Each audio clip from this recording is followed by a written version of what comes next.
Welcome to Mill Pond Valley in the Tonsit region. Tonsit, meaning where the land meets the sea, is a name rooted in the region's original inhabitants, Nausets, who lived sustainably off this land for thousands of years.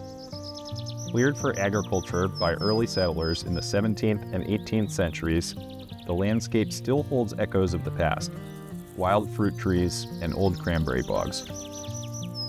The trail leads to Little Mill Pond, once home to a tide-powered grist mill, and across the water, Mayo's Duck Farm, which once raised over 750,000 ducks a year.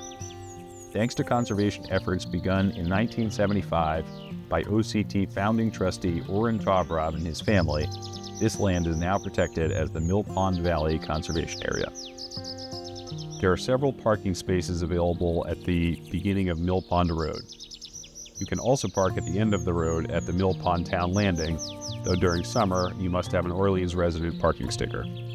The Mill Pond Valley Trail totals about 1 mile round trip and offers a great opportunity to study some unique features of the Cape Cod landscape.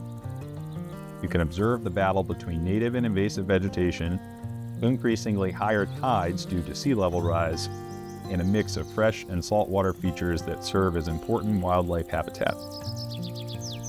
As you start down the trail, notice a cleared area where OCT's land stewardship staff and volunteers are working on an eco-restoration project to reintroduce native grasses and pollinators. A few more steps down the hill leads right into a large area dominated by English ivy, one of the most problematic non-native species on the Cape. Notice how it is strangling the eastern red cedars as it climbs and crowds out all other native ground covers. You will see this ivy throughout your walk, though OCT land stewardship staff and volunteers continue to manage the ivy. We focus on growth up tree trunks. Where the ivy gets more sunlight, it produces berries and has an opportunity to spread by seed. The trail down this steep hill brings you into a low-lying area. Be prepared to climb back up the hill on your return. The trail can be quite muddy here, and there are some bog bridges to get through the wettest spots, making this trail challenging for strollers. The mud does offer a great opportunity to search for deer or raccoon tracks. In the spring, keep your ears open for peepers. You'll pass a swampy area and go over a small bridge, arriving at some very large copper beech trees planted by the former landowner. These are great specimens of a tree species that's relatively rare on the Cape. You'll climb up again into the upland and a mixed forest, including some large old cedar trees. There are plant identification tags along the trail, an excellent opportunity to learn how to identify our native plants, such as highbush blueberry or sweet pepper bush.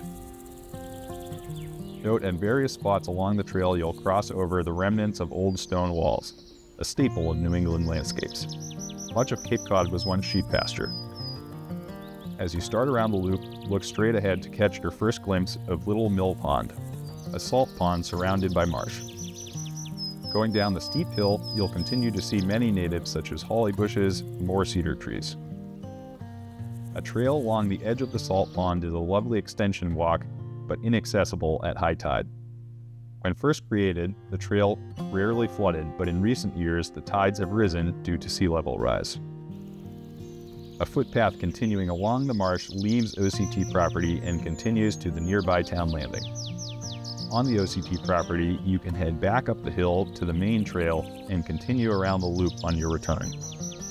Be sure to take the small side trail to the freshwater duck pond, where you can get out your binoculars to do some birding. A reminder that dogs must be leashed at all times on Orleans Conservation Trust trails, and you should always check for ticks and be mindful of poison ivy near the trail. Enjoy your visit to Mill Pond Valley.